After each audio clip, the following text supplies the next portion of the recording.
este curso y recordar al compañero del departamento, como le llamábamos nosotros, Paco Calvo, que murió pues no hace ni un año. Entonces, bueno, la verdad es que nunca pensaba uno hace unos meses que se encontraría en semejante lance. Bueno, vamos a hablar de un tema esencial, como es el nacimiento de la tipología del templo cristiano. Siempre que vamos a un pueblo, a una ciudad, vemos su catedral, vemos, las reconocemos, son plantas basilicales. Y en cambio, si nos vamos a la zona oriental del Mediterráneo, vemos que son edificios completamente distintos, donde vemos edificios con cúpulas mucho más pequeños, generalmente planta de cruz griega inscrita en un rectángulo o en un cuadrado. Pero vamos a ver que el camino hasta llegar a esta definición de estos modelos fue largo y es muy interesante, de verdad. Es a lo mejor tenemos que echar mano de la arqueología y tenemos que echar mano de restos arqueológicos, pero también hemos conservado muchísimas cosas realmente espectaculares. De la tradición antigua a la definición de modelos entre Oriente y Occidente.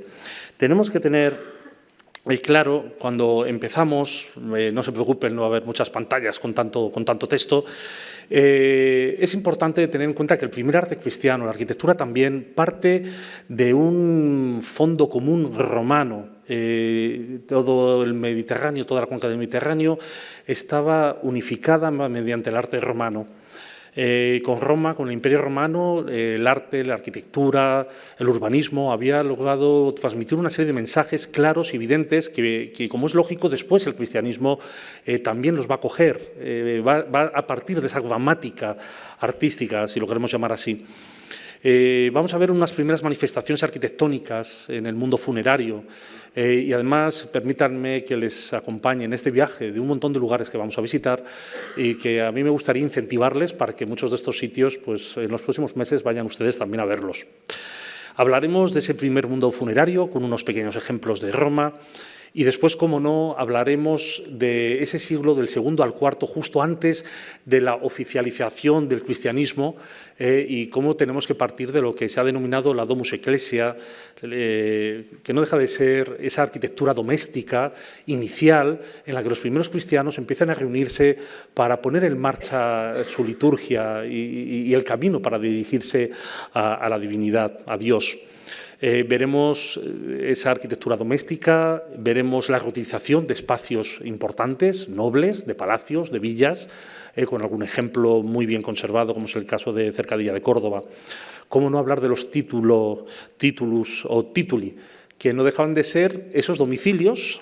Esto hace el título, no deja de ser la cartela del señor de la casa, como cuando vemos hoy una casa y vemos el nombre en el buzón del dueño del domicilio, pues vamos a ver cómo muchas de estas casas acaban convirtiéndose en una primera organización, casi para formar de una manera catequética a aquellas personas que empiezan a iniciarse en la religión cristiana y que posteriormente recibirán el bautismo. Es más, muchos de estos tituli aparecerán incluso vinculados a las grandes basílicas de Roma. Es como una especie de primera organización, por decirlo de alguna manera.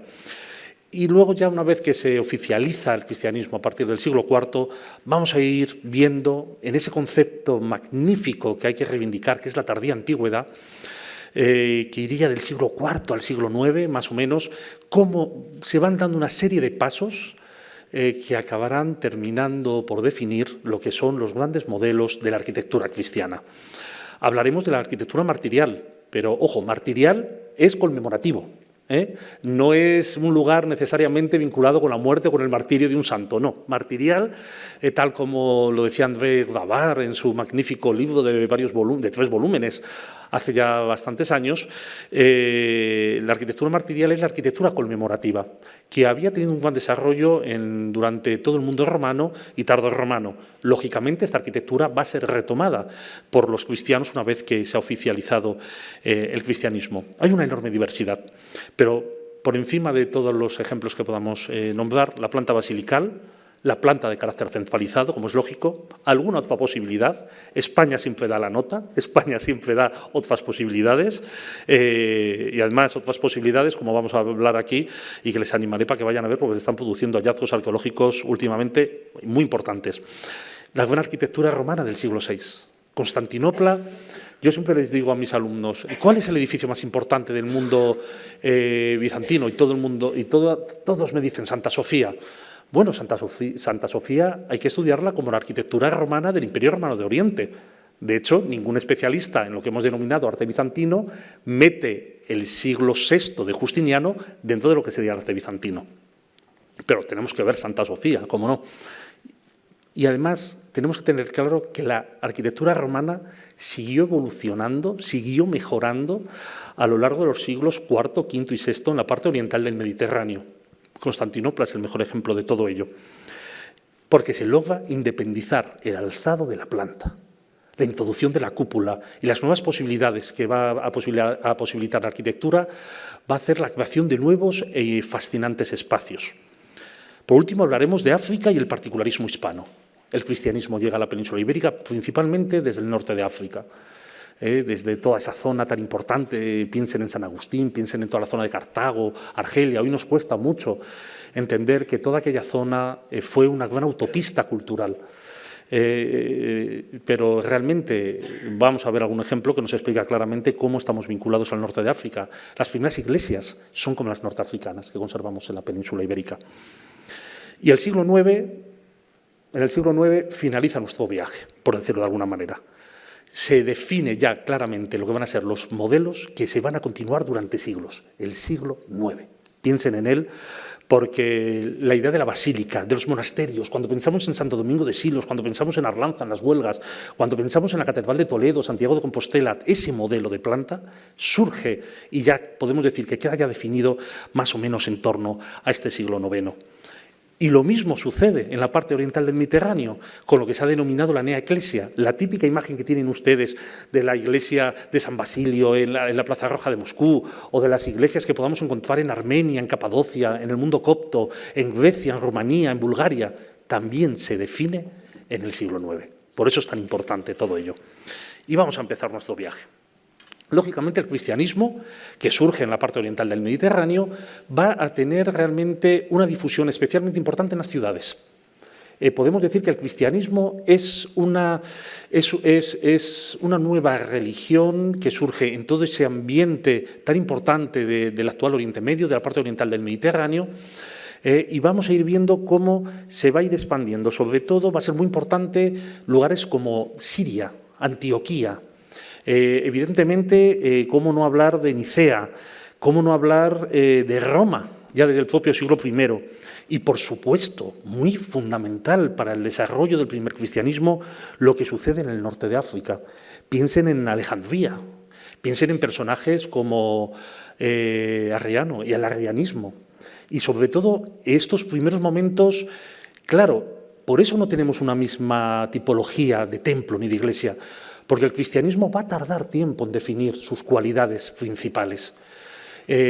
Vamos a ver concilios continuamente en la zona de la actual Turquía, los concilios que vamos a ver en Alejandría, como digo, en la zona de Cartago, en Granada, en el primer concilio de principios del siglo IV que se da en la ciudad de Elvira, Granada, en la península ibérica, que incluso algunos consideran que es falso, porque no puede ser tan temprano, es que es tempranísimo, ciertamente en el 304. Pero vamos a ir viendo cómo hay un problema sobre la definición de la naturaleza de Cristo. ¿Es divino, no es divino? Finalmente lo será. Importante el credo que todavía se sigue diciendo en nuestras iglesias. Es el Concilio de Nicea del 325, en el fondo. Cómo va a ser fundamental toda la escuela de Cartago a la hora de definir la Santísima Trinidad. O sea, que por eso les digo que toda la cuenca del Mediterráneo, las grandes y más importantes ciudades, es donde más se va a hablar de todo este mundo que, como digo, se va definiendo poco a poco. Aquí, para que nos hagamos un poco idea, muy importante la zona de Siria, de la actual Siria, y de la zona de la actual Turquía, como punto de arranque de todo ese mundo del cristianismo oriental y, por supuesto, Roma. Y luego Cartago y Alejandría. Posiblemente muchos de ustedes conozcan este lugar. Y si no, ya les pongo abajo, para que lo busquen en internet, Uffizi Scavi. Y vayan con tiempo y saquen su entrada para hacer uno de los viajes más fascinantes que a día de hoy se puede realizar. Con motivo de la construcción de la cripta de los papas bajo la iglesia de San Pedro, fue gran sorpresa cuando empiezan a aparecer una serie de tejados. Claro, aquellos tejados eran unos mausoleos perfectamente conservados del siglo I. Se conserva la calle. Aquí tienen una foto de esas calles que se conservan justo de aquella necrópolis vaticana que está debajo de la Basílica de San Pedro y un conjunto de calles que van hasta donde hay un personaje importantísimo enterrado que coincide con el altar mayor en el mismo eje que sería San Pedro. Pero lo interesante, para que vean que ya no debemos hablar tal vez de arte paleocristiano, sino del arte de los primeros cristianos, porque cuando nosotros nos introducimos en esta calle, fíjense, ese es el Circo Vaticano, ven la planta claramente de la Basílica de San Pedro y luego ven toda esa parte amarilla que es donde está la actual cripta de los papas. Cuando uno baja, pues fíjense todo lo que hay por debajo. ¿De acuerdo? Y aquí lo ven en el plano que tenemos aquí, pues los distintos mausoleos. Y entonces, allí hay mucha gente enterrada, pero lo interesante es, fíjense, cómo está debajo de la cripta de los papas, está toda esta zona con todo este conjunto fascinante. Vayan a verlo. Tienen que sacar la entrada con tiempo. Cuando sepan que van a ir a Roma, métanse en internet y sacan la entrada como poco, con un mes o así de antelación, porque merece muchísimo la pena verlo. Y sobre todo en grupos muy reducidos, de 9, 10 personas, pero es algo que lo van a disfrutar muchísimo. Bueno, es algo así. Esto es la Isola Sacra, la necrópolis de Ostia Antica. Pues esto es la calle que uno puede ver y que encima se construyó la iglesia de San Pedro. ¿Pero por qué hago hincapié en todo ello? Porque aquí nos vamos a encontrar un conjunto de mausoleos de diferentes familias de religiones distintas. Tenemos a Horus, tenemos familias egipcias, tenemos a familias que son paganos, tenemos las distintas familias de aquel momento. El mausoleo F de los egipcios, fíjense qué lugares. O sea, como les digo, y está todo así, es espectacular.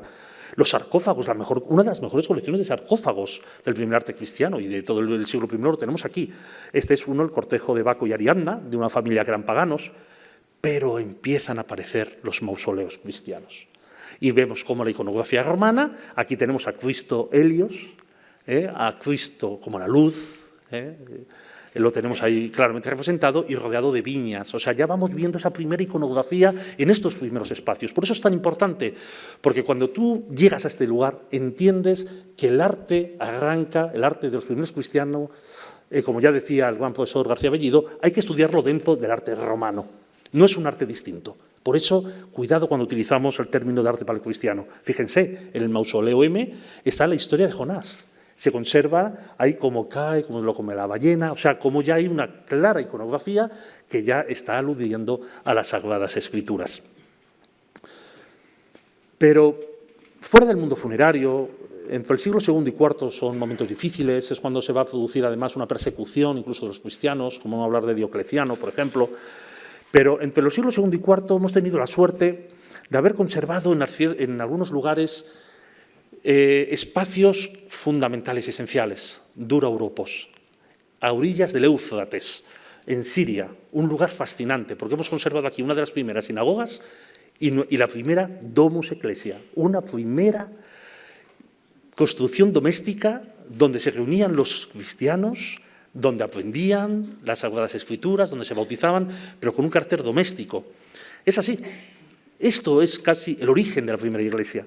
Una sala de reunión, un atrio de entrada, un baptisterio y ya está. Estas eran las primeras construcciones domésticas. Y fíjense lo que queda, vamos, no sé lo que quedará de todo esto, porque desgraciadamente, ya saben, esto está en la zona que va pegando hacia Irak y donde tan terrible ha sido la guerra civil en estos últimos años. Pero es un tipo de edificación muy parecida a la propia sinagoga del mismo momento, de la primera mitad del siglo III, donde también tenemos una sala de reunión y un atrio porticado, para hacernos una idea. O sea, estamos viendo en esta ciudad tan importante de Dura Europos, que era comercial, que iban pues, los mercaderes desde el Mediterráneo hasta la zona, hasta el Oriente, cómo paraban aquí y cómo hemos tenido la suerte de encontrarnos con todo este tipo de arquitecturas. Esta es la sinagoga de Dura Europos, las pinturas se trasladaron al Museo de Damasco.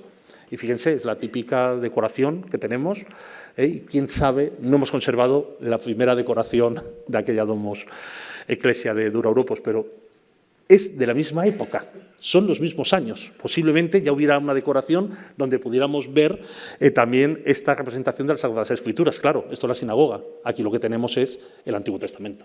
Pero bueno, nos hacemos una idea. también hay que estudiar todo ello para poder contextualizarlo mejor. Y lo que les comentaba, tenemos la suerte de haber conservado uno de los mejores palacios del siglo III en Córdoba, al lado de la estación del AVE, de hecho pasa por allí. Y fíjense, qué interesante. Este palacio tan sumamente importante, nos encontramos con una de las salas principales, triconque, de 3 ábsides, como vemos aquí, que es esta. Y cuando se hace la excavación, ¿qué es lo que aparece? En torno a toda esta estructura, que en origen era de uso civil palatino, sepulturas de cristianos. Porque se ve claramente que se están utilizando las salas principales de los palacios y villas para la ubicación de iglesias o de domus ecclesia, o como queramos, de esos primeros espacios dedicados al cristianismo. Cuando nos aparece en una villa algo así, no hay ninguna duda. Las sepulturas, y además cristianas, porque además no hay ninguna... O sea, un arqueólogo te ve claramente si es cristiano, si es musulmán, no hay... porque ya saben que miran en un enterramiento islámico, aparece de cúbito derecho, aparece el cadáver siempre recostado en un lateral mirando hacia el oriente, un cristiano no. Entonces, con esto se ve claramente. Pues aquí ya estamos viendo un espacio que está teniendo este tipo de utilización. Y lo que les comentaba de los títulos y tituli, esa primera organización, pues son casas. Y muchas de ellas aparecen en Roma, había ya bastantes. Y era como una especie de primera casa eclesial al lado de las grandes basílicas, pues bueno, donde allí pues, se podía dar una primera formación, donde era casi como hacer una catequesis, y en muchas ocasiones incluso se ha conservado la placa del nombre de la familia que de alguna forma donaba su domicilio, su casa, para la instauración de estos lugares, como es los Aqueti o el Titulus Clementis, que hay al lado de la Basílica de San Clemente. Y luego también, hay que decirlo, que a veces se están reutilizando incluso, como es el caso de la Basílica de San Clemente, pues lugares religiosos de otras sensibilidades, como era el caso de los templos mitvaicos del sacrificio del toro. Pero bueno, seguimos avanzando y llegamos al despegue, que es el siglo IV.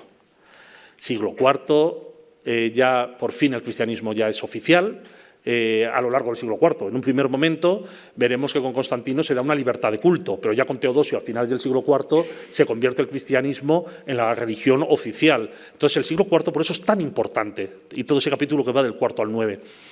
Lo hemos hablado antes, arquitectura martirial o conmemorativa, una enorme diversidad, la planta basilical, la de carácter centralizado, otras posibilidades, y por supuesto Constantinopla, cómo no, y África y el particularismo hispano. Vayamos. En el siglo IV, al menos tenemos que recordar mínimas fechas. El 313, yo creo que es una fecha que tenemos todos ya, que es Edicto de Milán, es el edicto mediolanense o de tolerancia de Constantino. Vale, se ha hablado luego a lo largo de toda la Edad Media, siempre se ha hablado de si Constantino, qué tal, que con el Papa Silvestre, de que si la donación, etcétera, etcétera. Pero lo que nos interesa es que a partir del 313 ya empieza una oficialización en el fondo del cristianismo. Pasamos de la tolerancia y poco a poco vamos viendo cómo se va condenando todas las prácticas paganas. Muy importante. Hay una polémica en el cristianismo muy importante entre toda la zona de Calcedonia por una parte, la zona de Alejandría por otra, sobre todo en la Iglesia oriental. El edicto de Nicea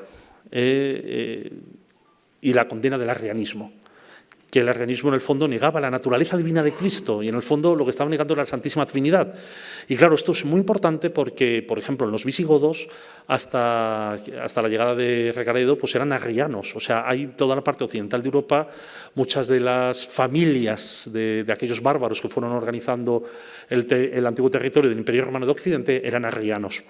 Luego, 380, fundamental, el edicto de Tesalónica, el Cuntox Populus, a todos los pueblos. Es lo que significa este edicto de Teodosio I. El cristianismo católico será por fin la religión oficial del imperio. Ello, poco a poco, es lo que hará que empecemos a ver una arquitectura monumental y, como digo, la definición de los diferentes modelos.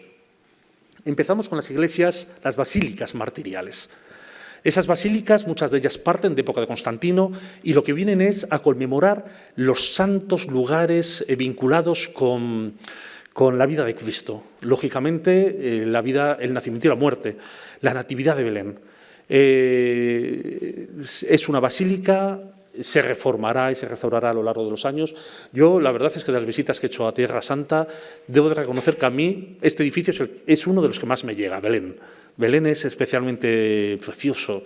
Está la basílica y el lugar donde se cree que nace el propio niño Jesús. Y esto va a ser habitual, una planta basilical y una planta centralizada.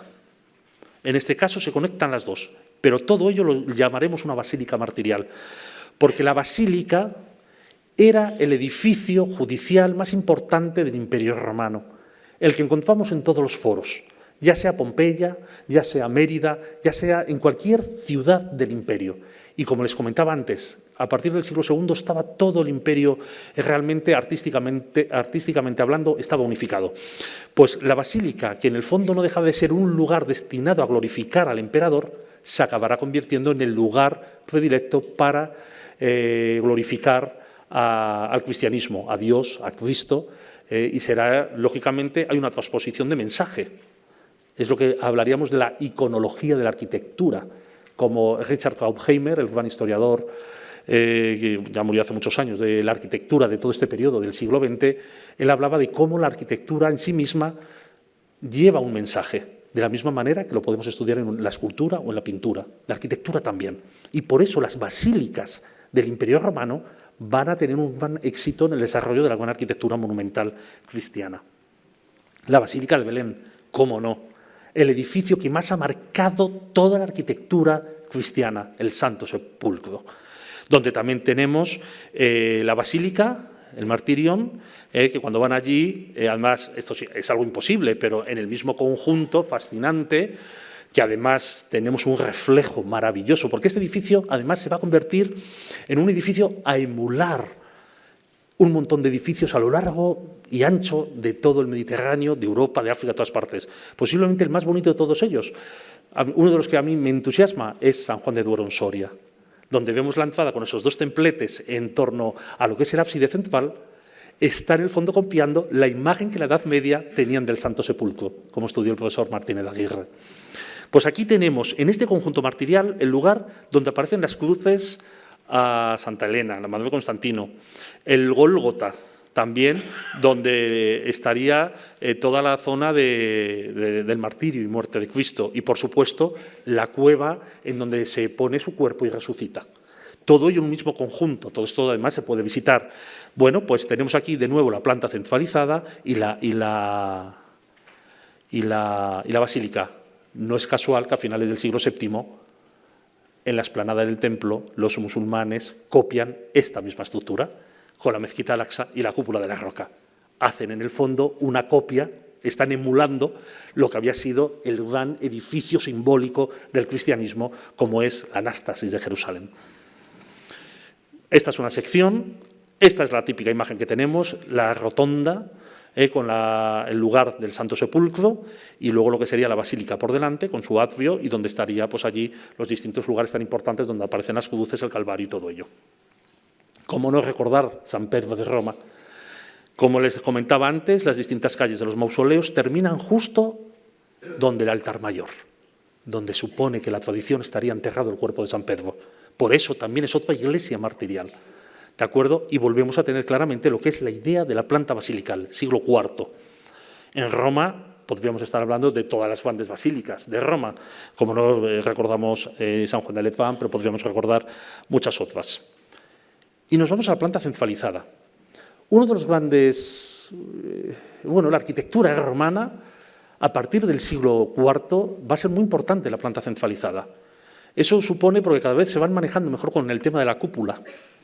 El hacer una gran cúpula, al final, como ya se vio en el siglo II, con el Panteón de Roma, pero ya es como que se empieza a familiarizar el tema de la cúpula en la arquitectura y además la cúpula, lógicamente, el círculo, va a ser el elemento geométrico que mejor nos va a servir para representar la eternidad, como es lógico.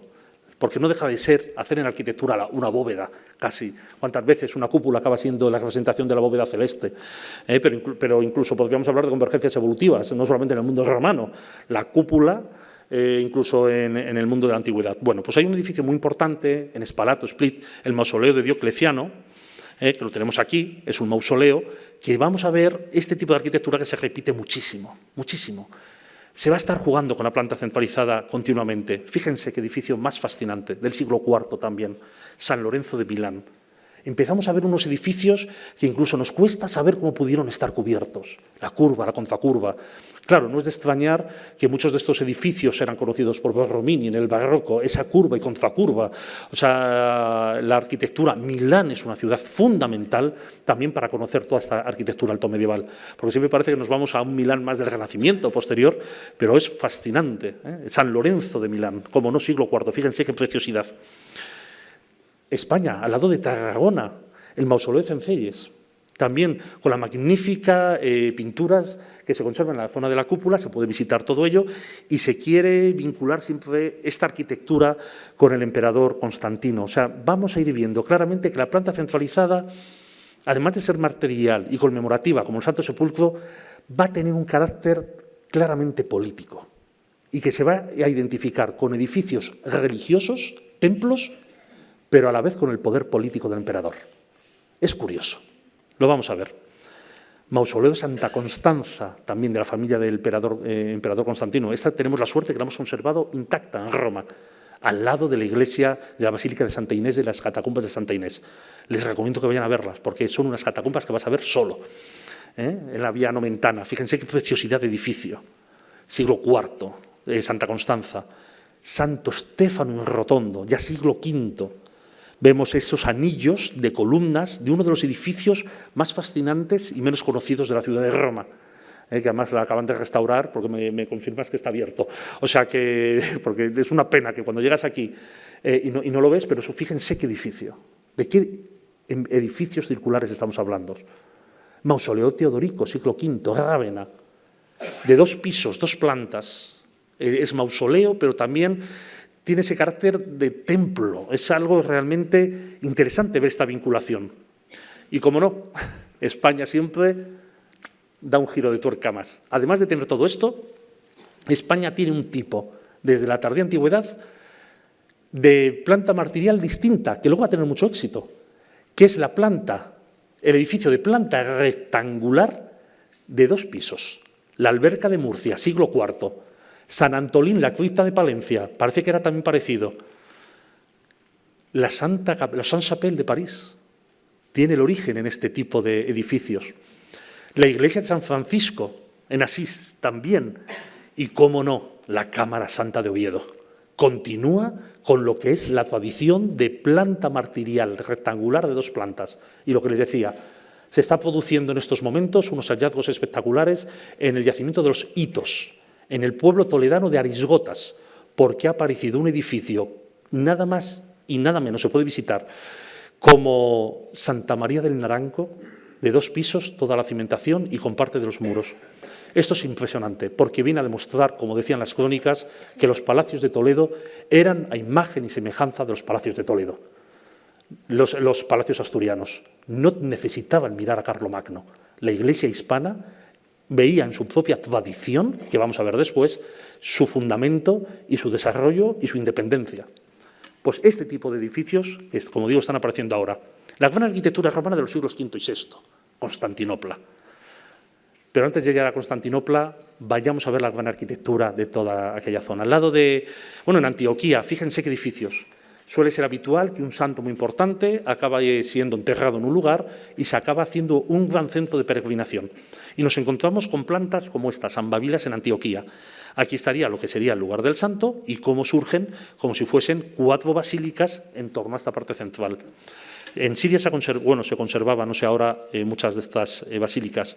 Uno de los lugares más impresionantes que yo haya visitado también, Calá Simán, San Simeón el Estilita.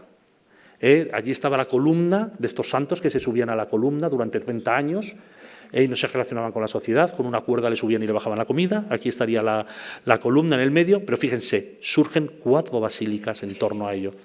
Pero miren la escultura, todo lo que se ha conservado. Así sería en origen este edificio. También martirial, porque conmemora a San Simeón. Y así es como estaba al menos hasta hace 6 años. Lo que es la fachada, fíjense qué preciosidad. Y no me digan a mí que cuando ve uno esto, piensa, si esto es románico de Palencia. Pues no, es una de las basílicas del siglo V del norte de Siria, Kalasimán, al lado de Alepo. El baptisterio, de planta centralizada. Antioquía.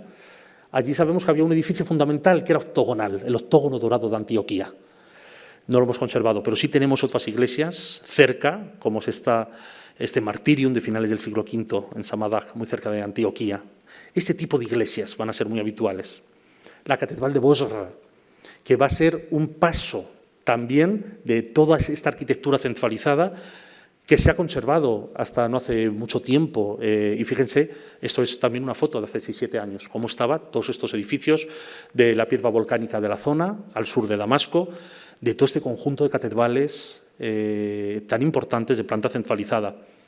Pero en Siria también, parece que estamos haciendo un homenaje a Siria y a su patrimonio, también tenemos el modelo basilical. Lo de Siria es importantísimo para el arranque de la primera arquitectura cristiana. Kablozeb.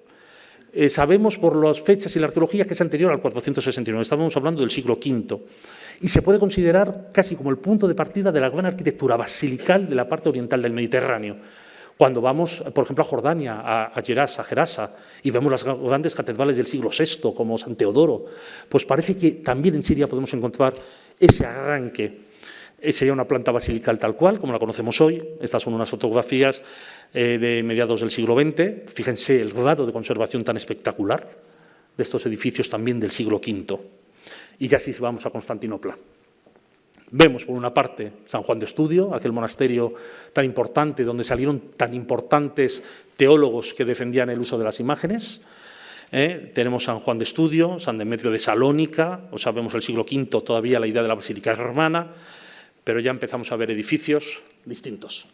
San Juan de Efeso, no queda nada de Efeso, otro de los lugares que no se lo pueden perder. Empezamos a ver en San Juan de Efeso la introducción de cúpulas. Vemos que la basílica empieza a perder importancia, que las naves laterales quedan solamente como un elemento de contrarresto a la fuerza de las cúpulas de la parte de su interior. Esto va a ser importante porque a partir de este momento, siglo V, VI, ya en la parte oriental del Mediterráneo, tanto cristianos como después musulmanes, no van a renunciar jamás a la utilización de la cúpula. La Iglesia de los Santos Apóstoles, una iglesia fundamental para lo que es el desarrollo de la gran arquitectura también cristiana. Siglo VI, ya época de Justiniano, podemos hablar casi del capítulo final de la gran arquitectura romana. Algunos hablan incluso del primer periodo de la arquitectura bizantina. Es que lo de Bizancio es un problema, porque incluso cuando tú te vas a las fuentes de Córdoba del siglo X, ellos no hablan de imperio bizantino, hablan de los romanos, Rumanía. Y Ben Haldun en el siglo XIV habla del mar romano. Imperio bizantino y bizantino es un nombre que se pone desde Occidente a la parte oriental del Imperio romano en el siglo XVI, una vez que ya Bizancio había desaparecido. Entonces, es importante ubicarnos. Bueno, pues esta arquitectura, fíjense, ya planta griega, toda ella cubierta, 5 cúpulas, muy importante porque aquí se supone que estuvo enterrado Constantino. Y aquí además estaban las reliquias de 6 o 7 apóstoles. Es una iglesia fundamental. Sabemos cómo era porque tenemos la suerte de haber conservado alguna miniatura como esta del siglo XII que se conserva en el Vaticano.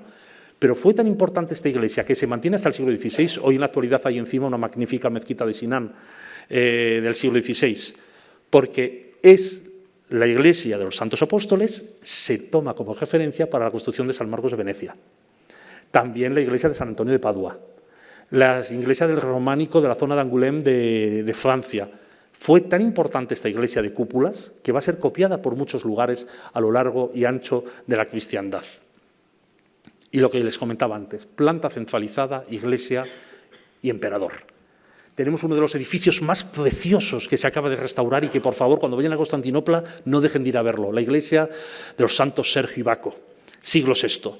Es esta iglesia al lado del mar, pero en la ciudad de Constantinopla. Y esta iglesia, fíjense, que va a ser un octógono con una cúpula gallonada, y se va a convertir esta iglesia en modelo de San Vital de Rávena.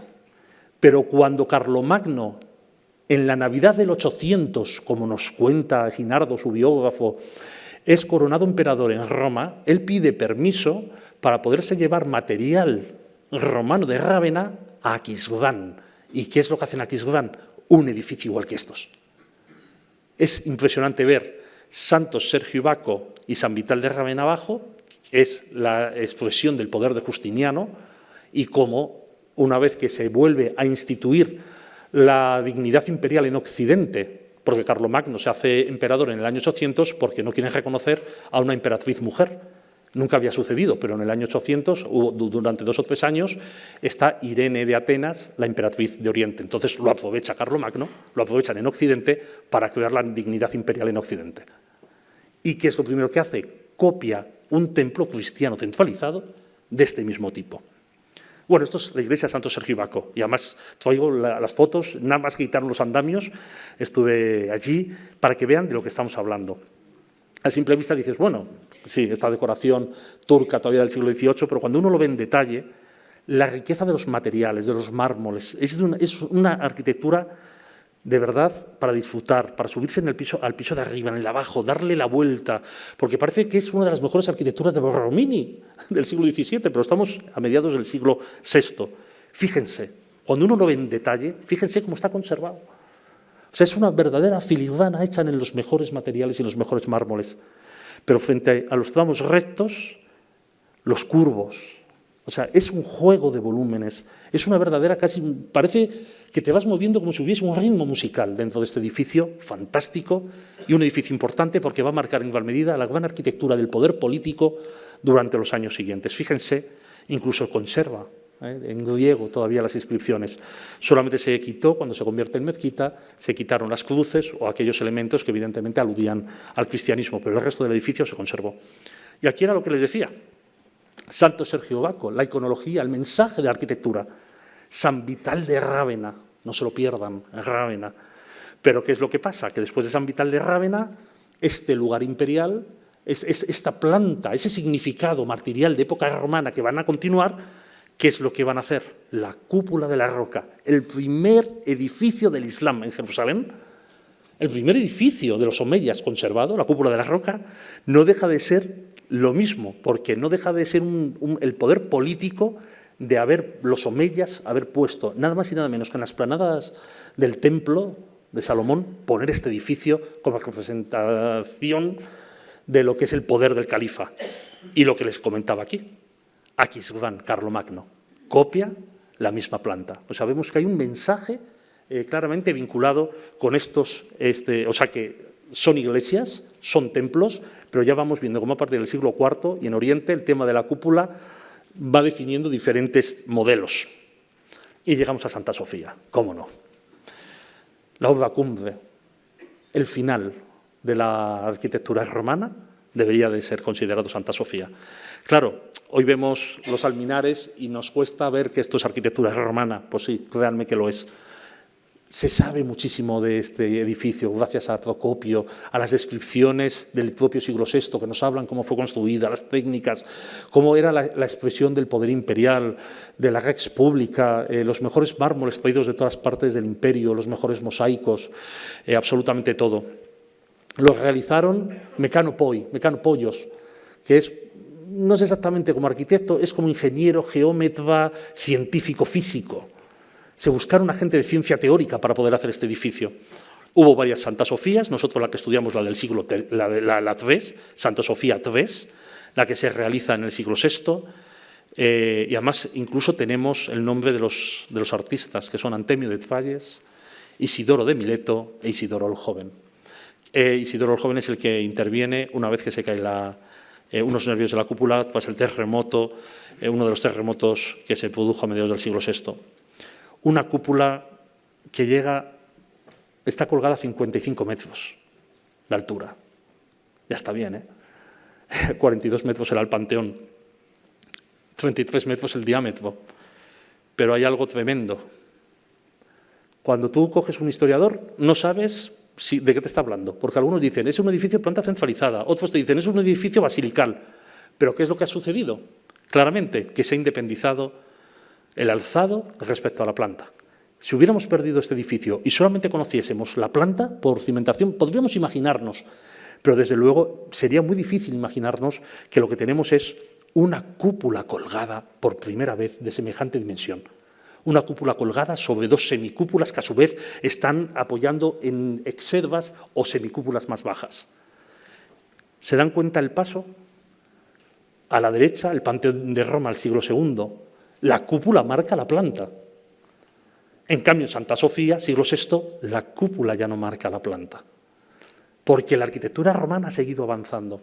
Y por eso es tan importante a la hora de ver cualquier tipo de arquitectura áulica, regia, noble, del siglo VI en adelante, siempre hay que imaginarla con cúpulas, sea cristiana o sea islámica. Por eso cuando se hace la reconstrucción de Medina Zara sin cúpulas, eso no puede ser. Medina Zara tenía que tener cúpulas, como cúpulas tenía la mezquita de Córdoba. La importancia de la cúpula. Y continuamos. Nos vamos a África y el particularismo hispano.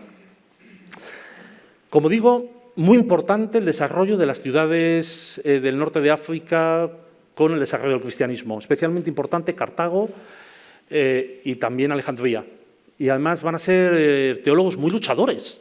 Porque además lo que hay que pensar que Alejandría en el fondo no deja de ser el centro de las escuelas antiguas más importantes del norte de África. Entonces, de alguna manera, se ve muy marcada el arranque del cristianismo y su definición por las diferentes escuelas filosóficas del mundo clásico. Que eso a la larga lo que hará es, a partir del siglo VI, se van a cerrar estas escuelas y academias, como es el caso de la Academia de Atenas de Platón, y muchas de estas academias se van a ir al Imperio Sasánida, a la zona de Mesopotamia, a Bagdad, y cuando lleguen allí los árabes, a partir del siglo VII-VIII, recuperan todo ese saber clásico que a través del árabe y de Al-Ándalus, España, se vuelve a devolver a Aristóteles, a Platón y a los grandes filósofos de la antigüedad a Occidente. Fíjense qué rocambolesco.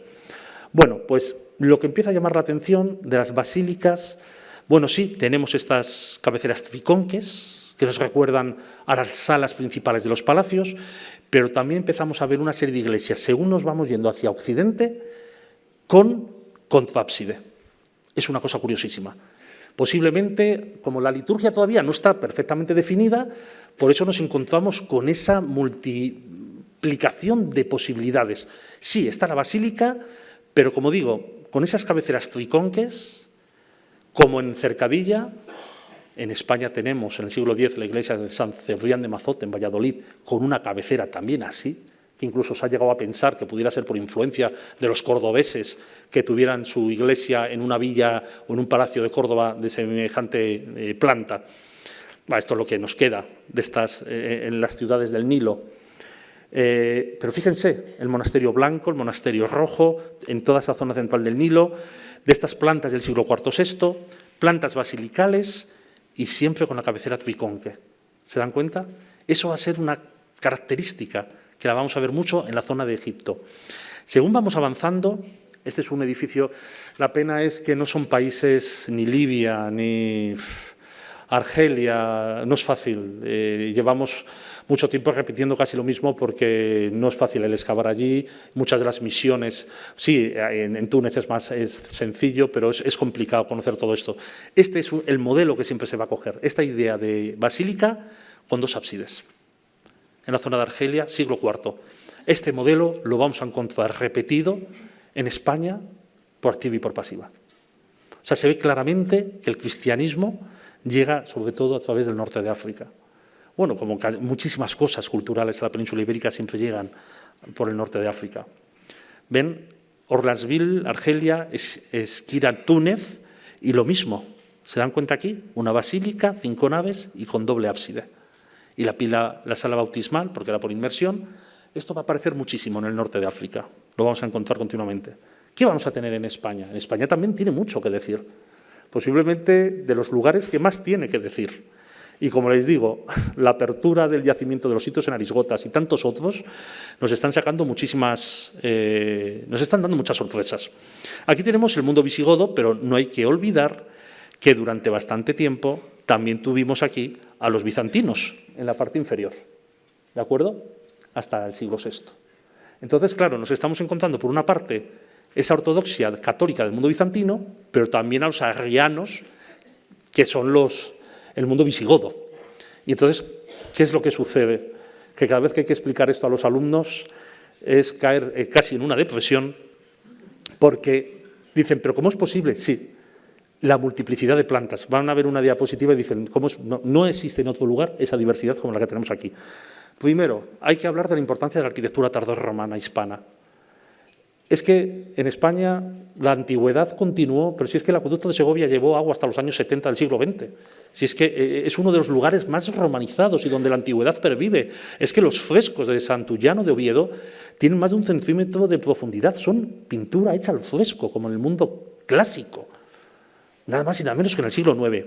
Pues tenemos cúpulas, bóvedas de cañón, arcos fajones, como es el caso de Melque. Todo esto es Melque. La de aquí a la derecha, una iglesia maravillosa, Alcuéscar, en la provincia de Cáceres, Alcuéscar, Santa Lucía del Trampal.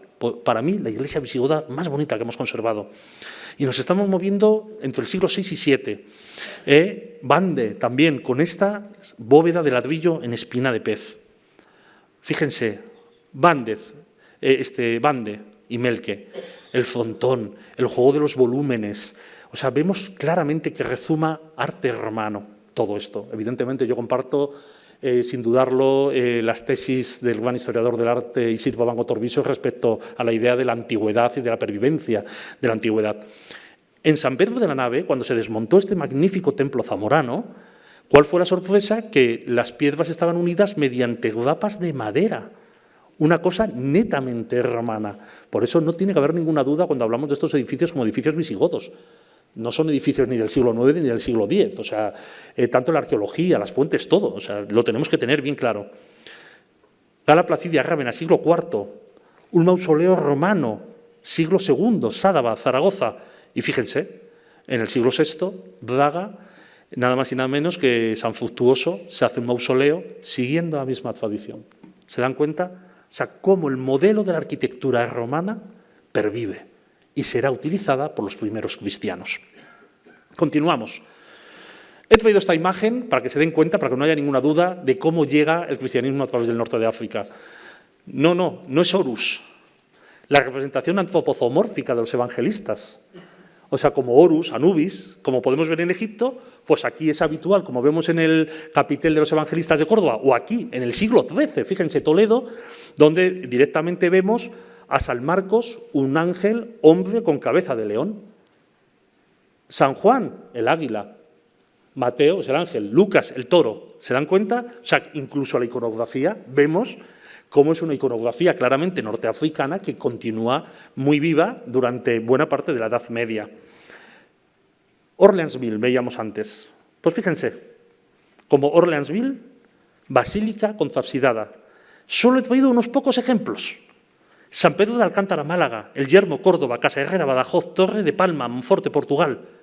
Todas las primeras iglesias, moviéndonos entre el siglo V y VI, son basílicas claramente de nota norteafricana.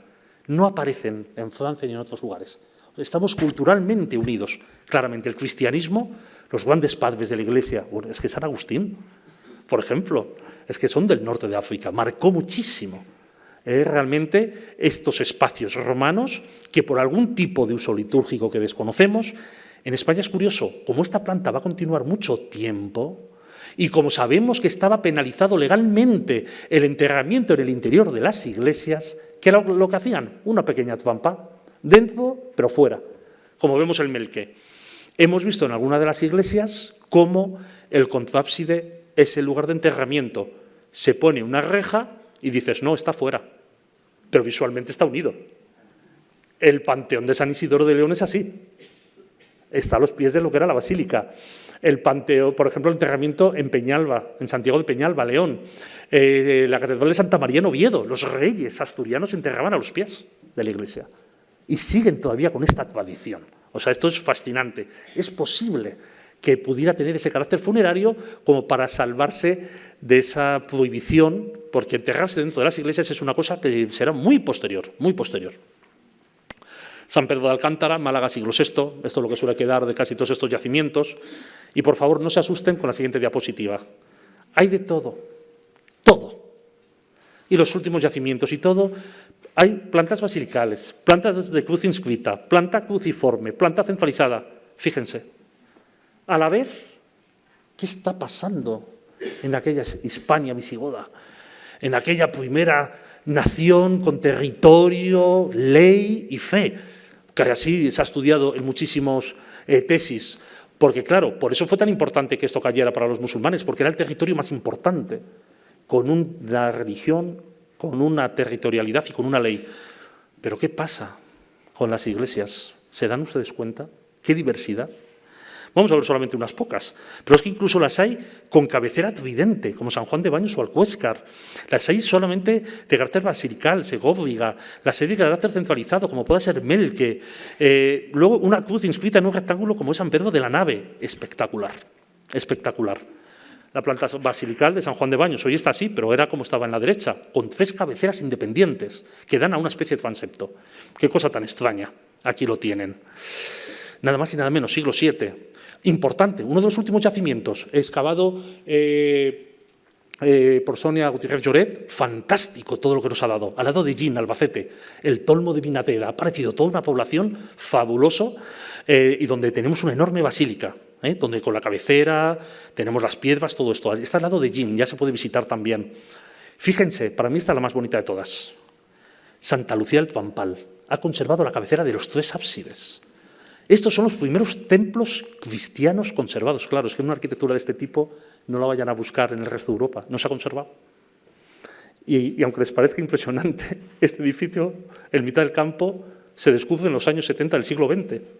Es una cosa que siempre dices, pero ¿cómo es posible que si estaba de pie? Pues fíjense lo que es esta España, que es que arañas. Y el problema es que no sabes si lo que te va a parecer incluso es tartésico, como está pasando en el sur de la provincia de Badajoz, que es espectacular. San Pedro de la Nave, Zamora, Quintanilla de las Viñas, la cabecera de la iglesia, Santa María de Melque, Toledo, con el juego de bóvedas. Fíjense, este es uno de los edificios que más le gusta a los alumnos, siempre que les llevo todos los años. Siglo VII, es espectacular. Es posiblemente la primera iglesia más espectacular, conservada entera que tenemos en España. Es algo tremendo, además han aparecido monedas visigodas, porque también es tan maravilloso este edificio que incluso hubo gente, Gómez Moreno, en 1919, que se cumple ahora el centenario del gran libro de iglesias mozárabes de Gómez Moreno, hablaba de que sería un edificio mozárabe del siglo IX, pero es que los musulmanes nunca jamás han hecho en España un edificio con semejantes bóvedas, semejante control de pesos, contrarrestos, porque aquí tenemos las bóvedas de cañón de sección de herradura, bóvedas vaídas y una bóveda de horno al final. Es una verdadera lección de arquitectura. Que esto se haya conservado, bueno, en San Martín de Montalbán es algo espectacular.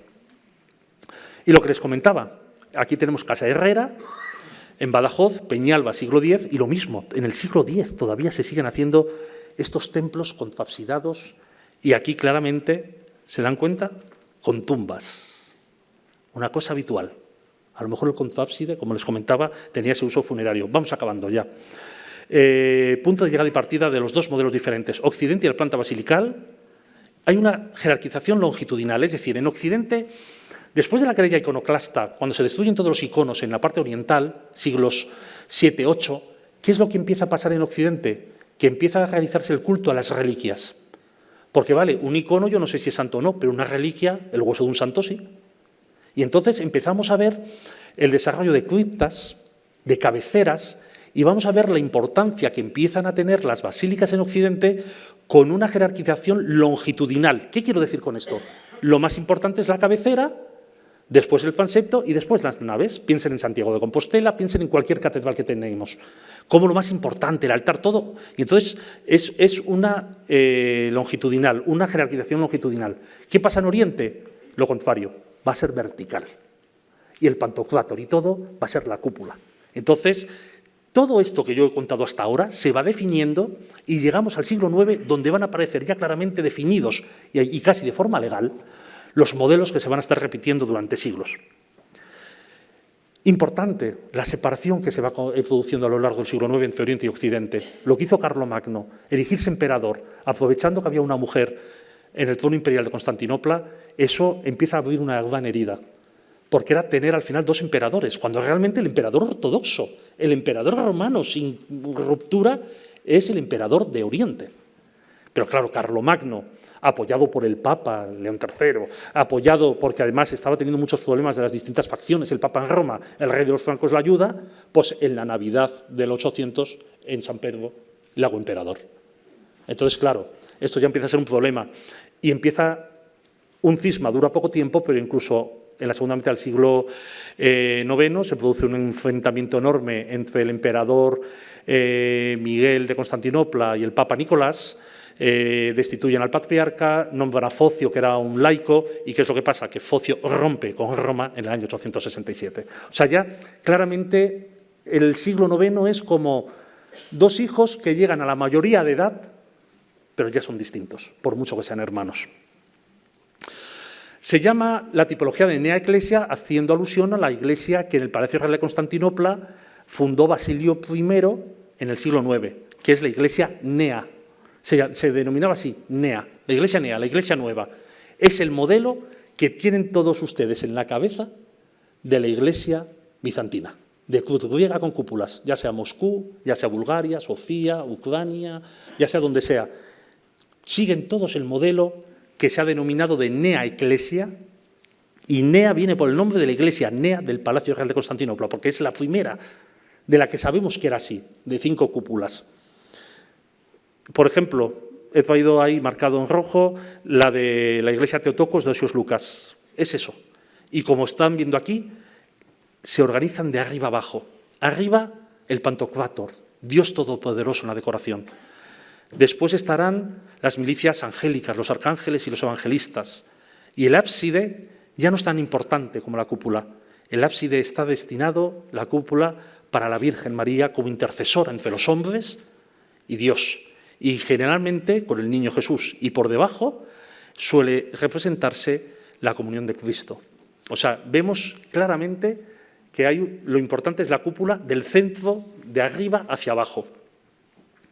Estas son las típicas iglesias, ¿vale? Esta es Osios Lucas, al lado de Delfos, un lugar tan bonito, que podemos leer a Cervantes, porque aquí estaba Lepanto y hay que llevarse su libro cuando ves todo esto, y se ha conservado perfectamente. ¿Qué es lo que pasa en Occidente? ¿Se dan cuenta? Es todo lo contrario. Desarrollos de cabeceras, zona del ábside, reliquias y una organización de cabecera hacia los pies. Lo más importante es la cabecera. No vamos a tener esa organización en altura. Y además es importante tener en cuenta esto, porque el monacato va a ser el gran difusor de estos templos y de estas iglesias a partir del siglo IX. Tenemos un sinfín de templos en la parte oriental del Mediterráneo, veremos ahora algún caso. El monacato en Occidente, como nos recordarán a San Agustín y a San Benito, pero una cosa preciosa. Después de Carlomagno, en el 817, siglo IX también, tenemos el edicto imperial de Ludovico Pío, en donde se habla de la liturgia, de la compartimentación y de todo el tema de la Iglesia. Y parecen que todas las iglesias basilicales, iglesias como las de Cluny, con estas cabeceras, la típica iglesia que pensamos del románico y del gótico, surgen casualmente con estas experiencias otonianas, poscarolingias, han llegado a la definición de un templo en el siglo IX que se va a estar repitiendo continuamente. ¿De acuerdo? Este es el Abazo Dilón, tan importante ya en el siglo X. Y esta me parece que es la última de las últimas diapositivas. En cambio, en Oriente, del siglo IX en adelante, siempre la Nea Ecclesia, por muy importante que sea el monasterio, esto es Wadi Nadbun, que también les recomiendo que algún día vayan a Wadi Nadbun, cerca del Cairo, porque sale a recibirte el abad, y el abad te explica el monasterio, su monasterio. No quiere que seas simplemente un turista, te quiere dar una clase, realmente como una catequesis, y te lleva por espacios del siglo IV, V y VI. Es como es emocionante, porque es hacer un viaje en el tiempo. Egipto es más que las pirámides. Estos son estos monasterios, esta Santa Catalina del Sinaí. Un monasterio en Oriente es un enorme claustro y la iglesia pequeña la tenemos dentro. En cambio, en Occidente lo que tenemos es una gran iglesia basilical con el claustro a la derecha. Muchísimas gracias. Era difícil el tema, pero espero que les haya gustado. Gracias.